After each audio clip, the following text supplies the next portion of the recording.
what are some of the things for people that are going to accelerate the dysregulation of their hormones, whether they be male or female? What are some of those things that are like just big red flags for like, hey, look, you can stop doing this now, and it will help? Well, number one is alcohol. Alcohol is terrible for your overall health, and even moderate drinking. Now, a lot of people are going to be disheartened to hear this, but if hormone optimization is a priority for you, you want to feel better, you have to cut alcohol out completely.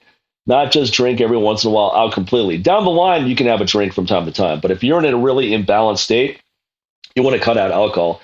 I mean, alcohol, just one drink converts testosterone to estrogen. It's out, and it doesn't matter what the alcohol is. It lowers your natural testosterone production. It lowers growth hormone production.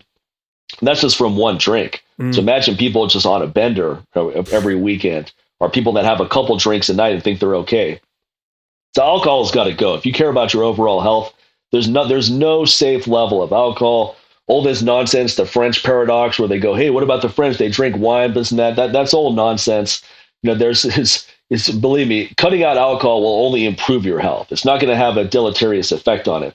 So if you go from your one glass of red wine every night to cutting that out, it's only going to improve. It's going to improve your insulin sensitivity. It's going to improve your leptin sensitivity. It's going to improve your anabolic hormones, your sex hormones, all of it.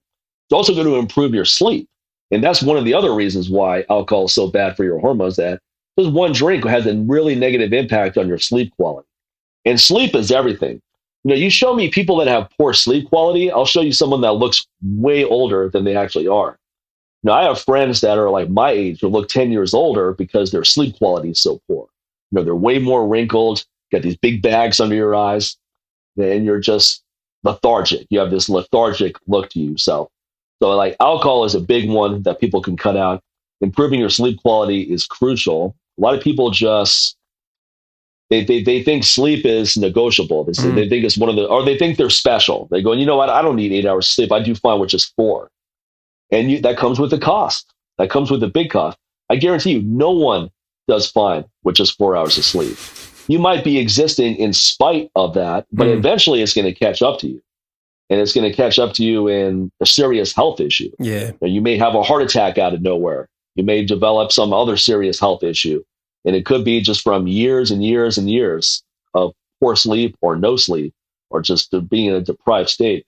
Now, there's other things such as environmental toxins, and that's a tough one to really address because, there's billions of chemicals here in the U.S. and Australia actually is considered one of the most toxic countries out there in terms of chemical pollutants. Yeah.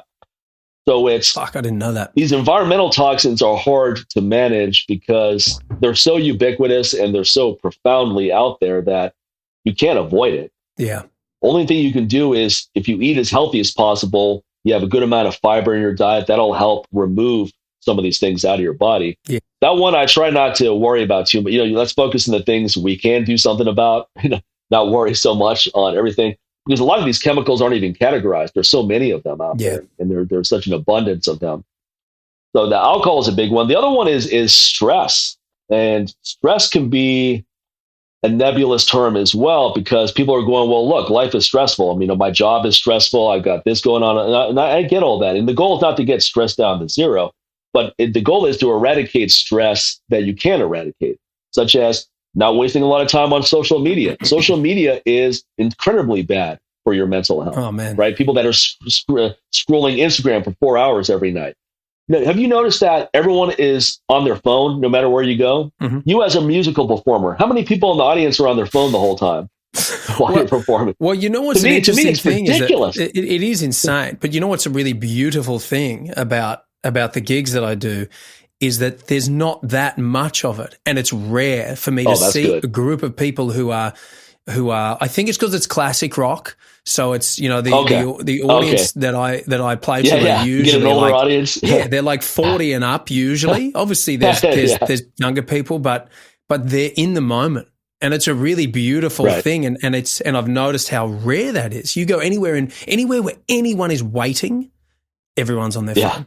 Everyone, because it's too stimulating. The worst is when you see couples at dinner together and they're both on their phone the whole time. Yeah, man. That's really depressing. Yeah, here's the problem with this. This is not just like aberrant behavior that can be adjusted. This is an addiction.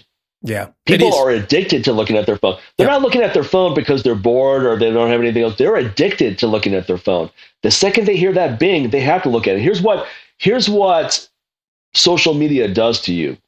Let's say you wake up in the morning and you start scrolling through your phone. You're getting these dopamine hits every time you look at stuff. Doesn't matter what you're looking at. Doesn't matter. Doesn't matter if it's something that is, it doesn't matter if it's someone saving someone's life or someone that's just posting some narcissistic nonsense. It doesn't matter. You're getting a dopamine hit. Now, what happens is you've gotten a dopamine hit doing something that required no effort on your part whatsoever. Unearned so now pleasure. when you try to go do something that requires effort, let's say I want to write an article after looking at Instagram for an hour, that seems like an insurmountable task now because I just got a dopamine hit doing nothing. So why do I want to put in effort to get a dopamine hit? Wow, now it seems like a big waste of energy for me to put in a lot of effort to do something to get a dopamine hit. Why do 25 push-ups to get a dopamine hit when I can just look at the phone for 30 minutes, 20 minutes, 4 hours? So I think that's another big one. Dude, have you ever tried to detox from your phone? I did. Oh yeah, I do it all the time. Yeah. Not only have I tried, I do it all the time. I go long periods of time without. First of all, the only one I have left is Instagram. I got rid of Facebook and Twitter a long time ago. Yeah. And I honestly, I think about getting rid of Instagram all the time. Me too. It's somewhat useful for my business, so I still use it. Yeah. But if it weren't, I would get rid of it in a heartbeat. Yeah, dude. Honestly, well, that's how we connected. And that's the only reason I keep it because I got rid of it off my phone for a long time. Yeah. And I that's only the key right there. Get rid of it off your phone. Yeah. Well, I had it on my iPad. So I had dedicated times to go on Instagram and to message people and do those kind of things and to keep it more professional. And then when I was chilling, or at work or whatever I was doing, I didn't have it available. And that worked really well. But dude, the amount of times I felt myself reaching for my phone to go to where Instagram used to be was amazing. It was appalling how much, and I really was able to observe, wow, I'm addicted to this. This is a strong, drug-like impulse. And it was, and it's powerful, dude. Well, you actually had that epiphany. Most people don't. Most people don't even think they're addicted to it. But just tell them, like, okay, don't use it for a month. Yeah. They're gonna lose it. They're not gonna be able to do it. Because again, it's almost as if the art of being bored has been lost. Yes. And that's not a good thing. It's good to be bored from time to time. I grew up in a generation where sometimes you had to stand in line for an hour to do something. And so all you have are your thoughts. You don't have anything to distract you. All you can do is observe what's going on around you and think about stuff in your head. That was it. Or you talk to people in that line. That's it. You couldn't just heaven forbid we talk to a stranger.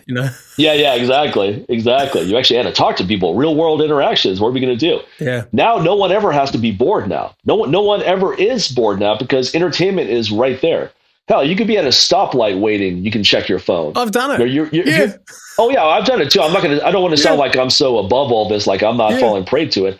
I fall prey to this stuff all the time too, which is why I do the detoxes you're talking about, because it's basically a dopamine detox. Because you don't want to get so many hits of dopamine from things that have no value to the point where you don't chase things anymore that do have value. Oh, that's a really that's good the thing. point.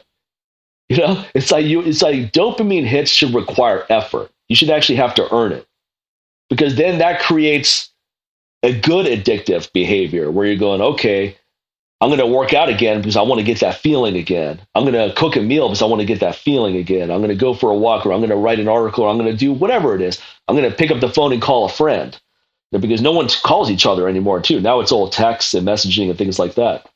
So it's not, and I don't believe that everyone is so busy that they don't have time for any of this. I go, do you have an Instagram account? Then you're definitely wasting time on there. And you're not just wasting 5 minutes. And like anyone who has an Instagram account who actually uses it, it's in their phone. They're on there for at least an hour every day. And that's my guess. And otherwise, why do you even have it in your phone? That means you're not using it at all, which is a good thing. But if you're not using it at all, there's no reason to have it. If you have it, you're using it, and you're probably wasting a lot of time on there. But moving on to your points here about interventions, cutting out processed foods, sugar, those are all big ones. Now, these basically healthy eating habits have an effect on your hormones, because every time you eat these really sugary processed foods, it causes an insulin resistance type state, meaning that your blood sugar levels spike so much. Insulin has to drive all that sugar out of your bloodstream and put it into the muscle, liver, and cells.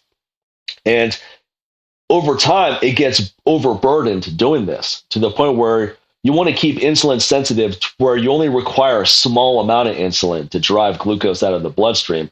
But if you're constantly causing these insulin spikes, your insulin is going up all the time because you keep inundating your body with garbage foods where it has to drive these chemicals and sugary foods out of your bloodstream as quickly as possible. It basically becomes fatigued. And now you have to basically, before you're able to just open the door, now you have to take a battering ram and break the door open to keep it going. So when the insulin resistance is high, it's like now your pancreas has to create a large amount of insulin because you're no longer sensitive to it to do the same thing that a small amount should be doing. Sure.